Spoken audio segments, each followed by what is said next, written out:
ఏంట్రా ఏంటి గొడవ ఇక్కడ? ఏం లేదన్నా, మటనే కావాలంట, సతాయిస్తున్నాడు. ఇదంతా గొడవట్రా? అడిగినంత పెట్టండి, మనవాళ్లే కదా తిని వెళ్తారు. అసహ్యం చేయకండి. ప్రతి దానికి గొడవ.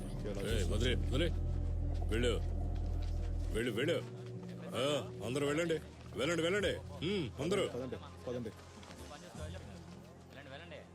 తరువాత గానా పాట పాడడానికి మన ముందుకొస్తున్న గాయకుడు బిబిన్ హైదరాబాద్. ఎంతసేపు నువ్వు ఎక్కడ తిరుగుతున్నావురా? నేను ఇక్కడే ఉన్నాగా. వెళ్ళు.